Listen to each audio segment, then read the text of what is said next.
앞서 2018년 기준 대법원 상고 사건이 4만 8천 건 가까이 돼서 대법관 한 명이 1년 365일 일해도 산술적으로 하루 평균 10건 이상씩을 처리해야 한다는 어떻게 보면 황당한 현실 전해드렸는데요. 바람직한 상고제도 개선 어떻게 해야 하는 걸까요? 세미나에선 어떤 의견과 대안들이 나왔을까요? 계속해서 장한지 기자가 전해드립니다.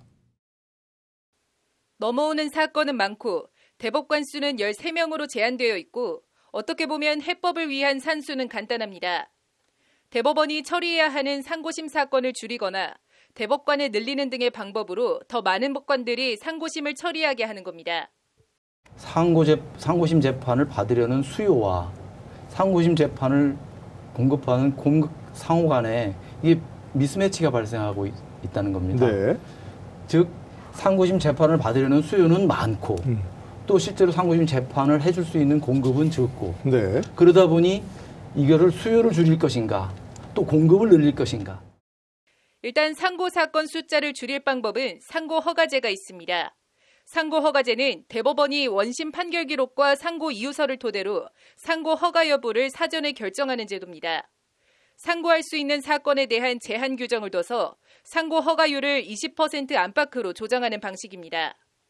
세미나에서도 영국, 미국 같은 영미법 국가나 독일, 프랑스 같은 대륙법 국가 모두 정도의 차이만 있을 뿐 상고 허가제를 시행하고 있다며 도입 필요성이 제기됐습니다. 네, 대부분의 국가에서는 상고심을 우리와 마찬가지로 법률심으로 하고 있고요. 그다음에 우리와 조금 다른 거는 상고 사건을 제한하고 있습니다. 그래서 영국과 미국과 같은 영미법계 국가뿐만이 아니라 독일, 프랑스, 일본과 같은 대륙법계 국가에서도 그 상고 제한 제도를 채택하고 있습니다. 대체로 대법관 수가 많은 적은 국가, 예컨대 미국, 영국, 일본에서는요 매우 엄격하게 상고를 제한하고 있고 대법관 수가 조금 많은 국가, 예컨대 독일과 프랑스에서는 좀 더 완화된 형태로 상고를 제한하고 있습니다.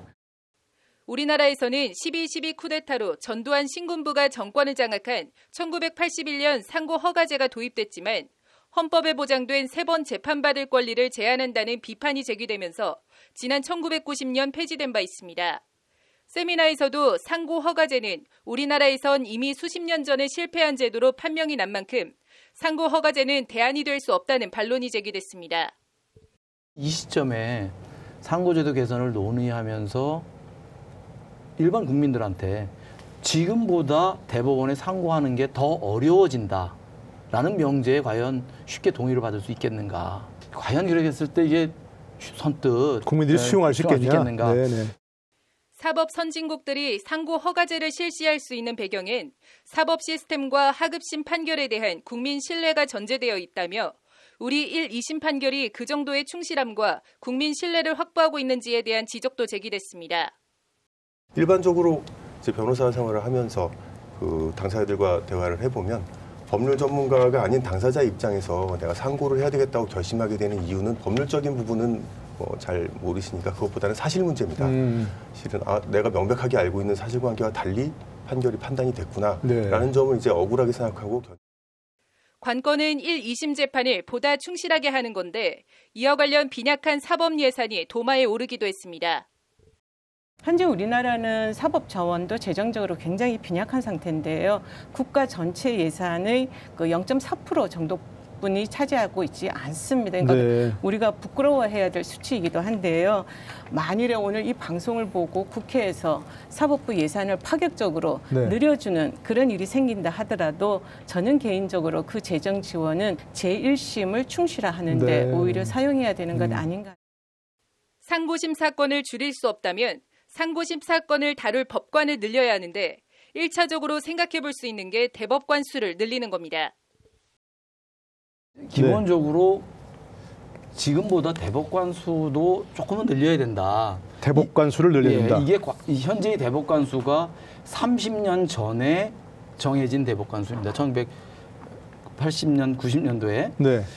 지금 40년이 됐군요. 지금 대법관 수는. 그게 지금 그대로 유지되고 있고 이제 그때보다 사건 수는 어마어마하게 늘었는데 하지만 대법관 수를 늘리는 것은 근본적인 대책이 될 수 없고 미봉책이라는 지적이 많습니다.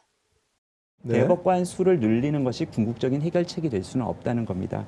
왜냐하면 대법관을 소수 증원하는 것은 지금 이 사건이 적체되어 있는 이 상고 제도의 문제점을 해결하는 데 큰 효과를 가져올 수가 없고, 또 증원을 이 대법관 수를 굉장히 많이 늘리게 되면 이게 사회적인 비용도 많이 지출이 되고. 이와 관련 대법원에 대법관과 대법관이 아닌 재판하는 법관을 둬서 사건의 경중에 따라 상고심을 나눠 맡는 대법원 이원화가 대안으로 제시되기도 했습니다. 현재도 대법원엔 재판연구관이 있어서 경무에 시달리는 대법관들을 위해 사실상 재판 업무에 관여하고 있지만 직접 재판을 맡진 않습니다. 그렇게 많이 대법관을 늘리지 않고도 제가 계산한 바에 의하면 대법관 한 6분 정도 늘리고 네. 그다음에 대법관 아닌 법관, 그러니까 대법원 판사라고 우리가 부를 수 있겠습니다. 그분들 한 20명 정도를 두게 되면 지금보다 대략 한 4배 정도의 재판 역량이 늘어나는 것으로 네, 계산됩니다. 지금 재판 연구관은 다르게 네. 지금 독일이나 프랑스의 경우처럼 실제로 대법관과 함께 실제 재판에 관여하는 재판하는 재판부를 구성하는. 나아가 꼭 대법원 안에서 문제를 해결하려 할 게 아니라 고등법원에 별도의 상고부를 두는 방안도 제시됐습니다. 민사소송의 경우 소가 5억 원 이하, 형사소송은 징역 3년 이하 이런 식으로 일정한 기준을 정해 상고심 대부분을 각 고법 상고부에서 맡게 하는 방식입니다. 고등법원 상고부의 판사는 법원장 및 고등법원 판사와 동일하게 10년 이상의 법적 경력자로 그 자격을 제한을 하고, 또 고등법원 안에서의 어떤 순환 보직으로 그 자리를 맡을 수 있는 것이 아니라 네. 그 대법관 회의의 동의나 의결을 거쳐서 엄격한 절차를 거쳐서 선발을 하게 하며, 고법 상고부 도입을 지지하는 쪽에선 국민들의 상고재판 접근성이 좋아지고 단순한 서류 재판이 아닌 상고심에서도 구술 변론이 이뤄질 수 있는 점 등을 장점으로 들었습니다. 또 고법 상고부가 기존 대법원 판례와 다른 견해를 갖게 될 경우 사건을 대법원으로 보내 판단을 받게 하면 보다 효율적으로 충실한 법률심이 이뤄질 것이라고 강조했습니다. 대법원으로 사건을 이송하게 제도를 만들면 네. 그런 문제는 기존의 대법원 판례와 이제 그 고등법원 상고부의 새로운 판결이 충돌하는 문제는 피할 수 있을 것 같습니다. 그러니까 판례 통일의 필요가 있거나 대법원에 관련 사건이 있거나 아니면은 그렇지 않더라도 사안이 아주 중대하다고 판단되는 경우에는 대법원으로 사건을 이송하도록. 강론에선 차이가 있어도 참가자들 모두 법령 해석의 통일과 기준 제시라는 대법원 본연의 역할을 제대로 수행할 수 있도록 상고제도 개선이 시급하다는 데는 인식을 같이 했습니다. 법률방송 장한지입니다.